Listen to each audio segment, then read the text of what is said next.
HMPV વાયરસને લઈને ઋષિકેશ પટેલનું નિવેદન સામે આવ્યું છે. આ વાયરસ 2001થી જૂનો વાયરસ છે. ટેસ્ટ માટેની કીટની પણ વ્યવસ્થા કરાશે. આવનારા 2 થી 3 દિવસમાં કીટની વ્યવસ્થા થશે. જોકે હાલ આ વાયરસને લઈ કોઈએ ચિંતા કરવાની જરૂર નથી.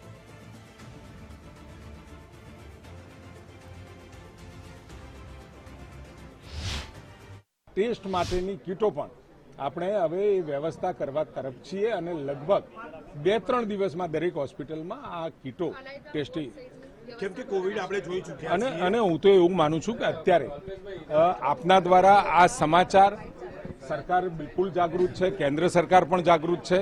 આદરણીય નડ્ડાજીએ પણ આના ઉપર વ્યક્તિગત રીતે ધ્યાન આપી રહ્યા છે, ડિપાર્ટમેન્ટ પણ આપી રહ્યું છે અને આપણી જે ભારતની સંસ્થાઓ છે એ પણ આના ઉપર બહુ વિશેષ ફોકસ કરી રહ્યું છે.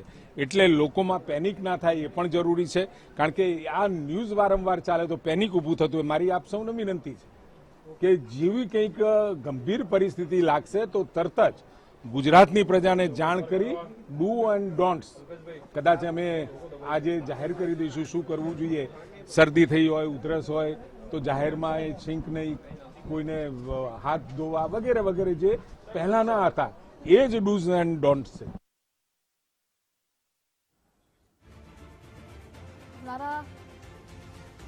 2 થી 3 દિવસમાં કીટની વ્યવસ્થા કરવામાં આવશે. ઋષિકેશ પટેલનું આ નિવેદન સામે આવ્યું છે. હાલ વાયરસને લઈ ચિંતા કરવાની જરૂર નથી. જોકે વ્યવસ્થાઓ ટેસ્ટ માટેની કીટની પણ કરવામાં આવશે. તેમણે આ વાયરસ વિશે પણ જણાવ્યું છે કે 2001થી જૂનો આ વાયરસ છે. તો એચએમપીવી વાયરસને લઈ આરોગ્ય વિભાગ પણ સતર્ક છે, એક્શન મોડમાં છે. અને આ બધા વચ્ચે ઋષિકેશ પટેલનું આ નિવેદન સામે આવ્યું છે કે ચિંતા કરવાની કોઈ જરૂર નથી, પરંતુ સાવધાની અને સતર્કતા રાખવી પણ એટલી જ જરૂરી બની જતી હોય છે. કારણ કે ચીનમાં જે રીતે આ વાયરસે કહેર મચાવ્યો છે, લોકોમાં ફેલાઈ રહ્યો છે, પ્રસરી રહ્યો છે આ વાયરસ, તે જ રીતે તે ગંભીર સ્વરૂપ ધારણ કરી શકે છે. જો કે ગુજરાતમાં તેનો પ્રથમ કેસ નોંધાઈ ચૂક્યો છે. બાળકમાં લક્ષણો જોવા મળ્યા છે અને આ કેસ પોઝિટિવ આવ્યો છે. તો કોરોના જેવા જ લક્ષણો આ કેસમાં જોવા મળી રહ્યા છે. લોકોને સ્પર્શ કરવાનું ટાળવું જોઈએ, સોશિયલ ડિસ્ટન્સ મેન્ટેન કરવું એટલું જ જરૂરી બની ચૂક્યું છે. તો સામાન્ય શરદી, ખાંસી, ન્યુમોનિયા જેવા લક્ષણો જણાય તો તુરંત ડોક્ટરનો સંપર્ક કરવો તે પણ સલાહ અપાઈ રહી છે. જોકે આ વાયરસને લઈ એટલું પણ ચિંતિત થવાની જરૂર નથી. આપણી સાથે વૈજ્ઞાનિક રાકેશ શાહ જોડાઈ ગયા છે. રાકેશભાઈ, ગુજરાત ફર્સ્ટમાં આપનું સ્વાગત. જે હાલ એચએમપીવી વાયરસ કે જેને ગુજરાતમાં એન્ટ્રી કરી ચૂકી છે, પહેલા તો આ વાયરસ વિશે જણાવશો અને કેટલા ખતરારૂપ આ વાયરસ છે?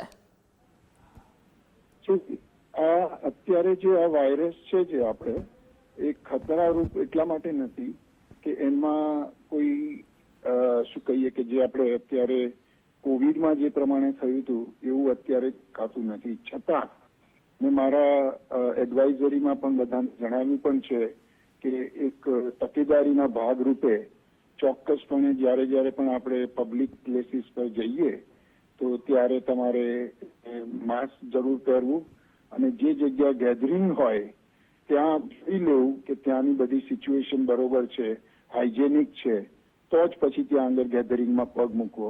આટલું હમણાં ઇમિડિયેટ કરવામાં આવશે તો એમાંથી જરૂર બચી શકાશે. અને રાકેશભાઈ, જેવી રીતે ઋષિકેશ પટેલે કહ્યું કે આ વાયરસ 2001થી જૂનો વાયરસ છે, તો આ વાયરસે 2001ના આસપાસના સમયમાં કેવું તેનું સ્વરૂપ હતું, કેવો બદલાવ થયો છે, તેને લઈને કોઈ વિગતો ખરી? આમાં એવું હોય છે કે જ્યારે આ વાયરસ આવતા હોય છે ત્યારે એ દરેક વખતે એનું સ્વરૂપ બદલતો હોય છે. આપને ખ્યાલ હશે કે કોવિડ વખતે પણ જ્યારે આપણે શરૂઆતમાં જે વાયરસ આવ્યો ત્યારે એને બહુ જ લાઇટ ફેઝમાં હતો, ત્યારે એટલી એની ઘાતકતા નહોતી. પણ જેમ જેમ એ આગળ ને આગળ વધતો જાય ત્યારે એની ઘાતકતા વધતી હોય છે. એટલે એ અનુભવ આપણે કોવિડમાં કરેલો છે.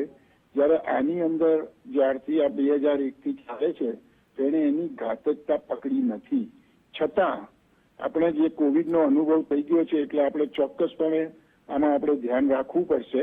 કારણ કે 5 વર્ષમાં આપણે જોયું છે કે ઘણા લોકોએ પોતાના સ્વજનો ગુમાવ્યા છે.